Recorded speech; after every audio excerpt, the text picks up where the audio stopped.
Bonsoir mes amis, nous sommes le 23 novembre, il est 21h08.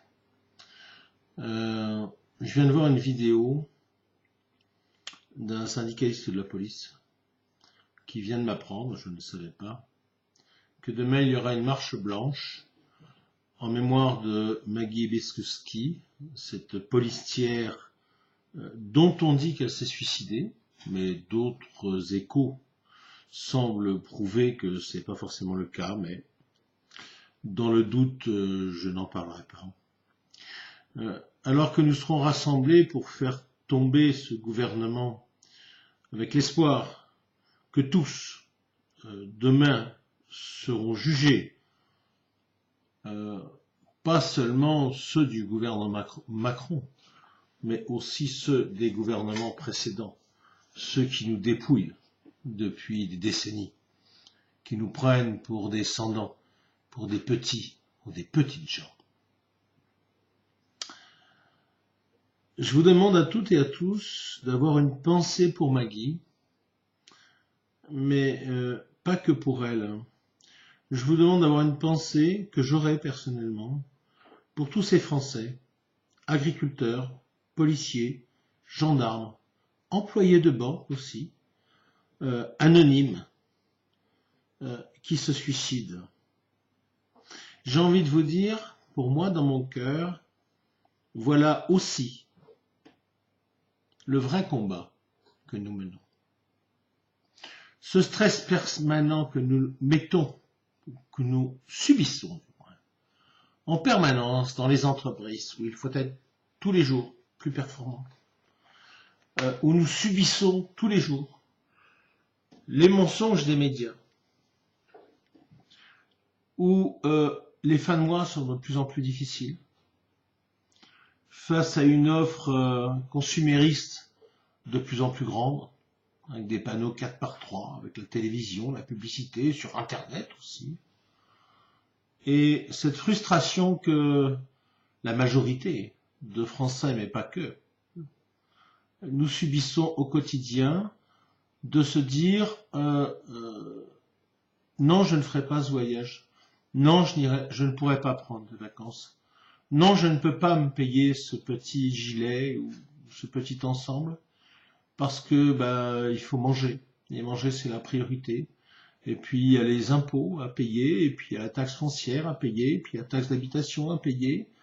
Et puis j'ai pris une amende parce que j'étais pas à 80, j'étais à 85, et donc j'ai eu une amende à payer.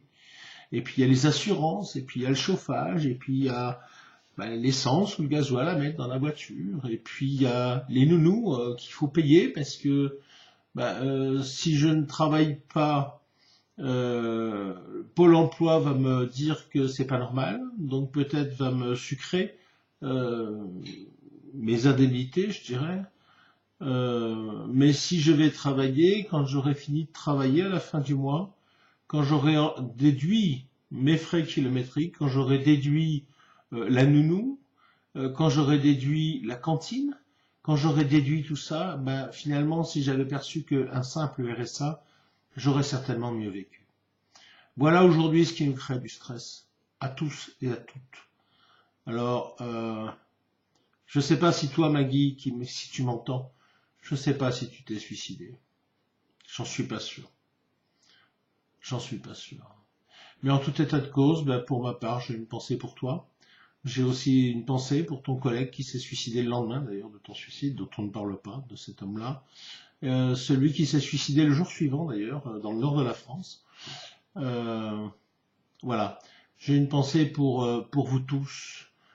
J'ai, pour ma part, tenté de me suicider à un moment où la pression était trop forte.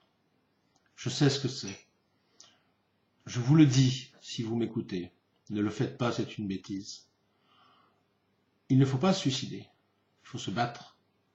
C'est beaucoup plus fort. Et ça vous permettra, comme ça m'a permis à moi, de me sortir de ça.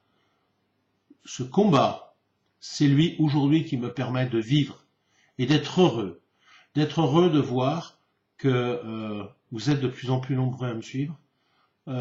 C'est que je me dis que je dis peut-être pas que des conneries. Et ça, déjà, vous savez, c'est déjà valorisant. Et je vous en remercie. Voilà. Donc, je vous demande demain, je serai demain dans ma petite ville d'Ambert, puisque nous serons dehors. Nous ne bloquerons pas, encore une fois, nous allons imposer notre présence. Je souhaite grand courage et je remercie les gens qui seront demain à Paris. Je reprends le message qui est important. Créez des petits groupes. Ne restez pas unis.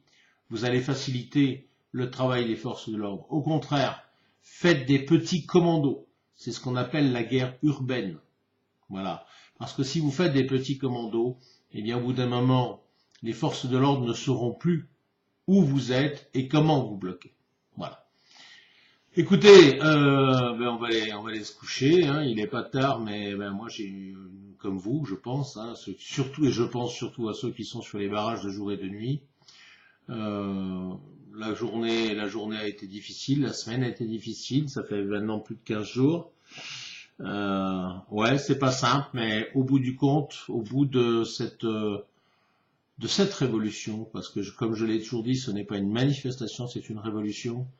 Eh bien, vous et moi, j'espère que nous trouverons la libération et nous retrouverons, du moins nous trouverons, parce que ça n'a jamais existé, une gouvernance, parce que nous avons besoin d'une gouvernance, mais qui soit une gouvernance humaine. Voilà. Je vous embrasse, je vous aime, et puis demain on fera le point. J'espère qu'il n'y aura pas trop de blessés, qu'il n'y aura pas de morts évidemment. Mais j'espère que ce gouvernement, nous allons le renverser. Oubliez le prix de l'essence. L'essentiel n'est pas là. Il y a tellement de causes plus importantes que celle-là. Ne vous bloquez pas là-dessus. Ce serait une grave erreur. Je sais que certains mouvements commencent à vouloir négocier. Non, il n'y a rien à négocier. La seule négociation qui vaille, c'est le départ de ce gouvernement. Et, en plus, je le répète, la mise en examen de tous ces gens-là. Je vous embrasse. Bonne nuit à vous toutes et à vous tous. Et demain, on va y arriver, vous allez voir. Il faut avoir le moral. Ciao.